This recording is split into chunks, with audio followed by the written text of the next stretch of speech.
Po, shpërblime ka sepse ne duam një obilisq të pastër, një komunë dhe obilisqit të pastër dhe për të kontribuar në ambient kemi nevojë për ndihmën e qytetarëve, të gjithë qytetarëve. Po ata qytetarë që duan dhe janë më vizilent për pastërtinë në obilisq, ata do të shpërblehen.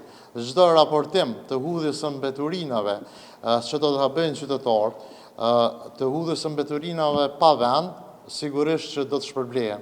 Shpërblimi është për persona fizik që raportohen, duke hedhur mbeturina, shpërblimi është 50 euro, ndërsa për personat, për bizneset, personat juridik që hedhin mbeturina, sigurisht që shpërblimi është 100 euro.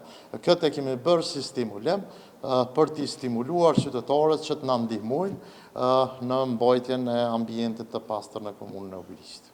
Natyrisht që po jetojmë në kohën moderne, të teknologjisë moderne dhe kemi nevojë për qasje sa më të shpejte, sa më të lehte edhe të informacioni.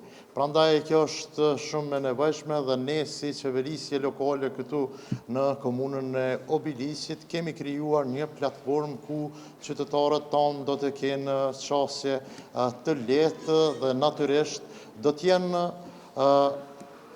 nën kryetari dhe të gjitha drejtoritë do të kenë qasje në këtë platformë.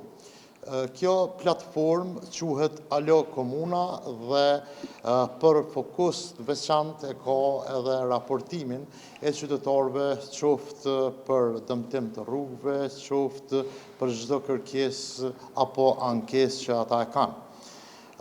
Në mes të këtyre kërkesave që ata mund të bëjnë është edhe linku ku ata mund të raportojnë për hudhjen e mbeturinave, ku mund të fitojnë shpërblim.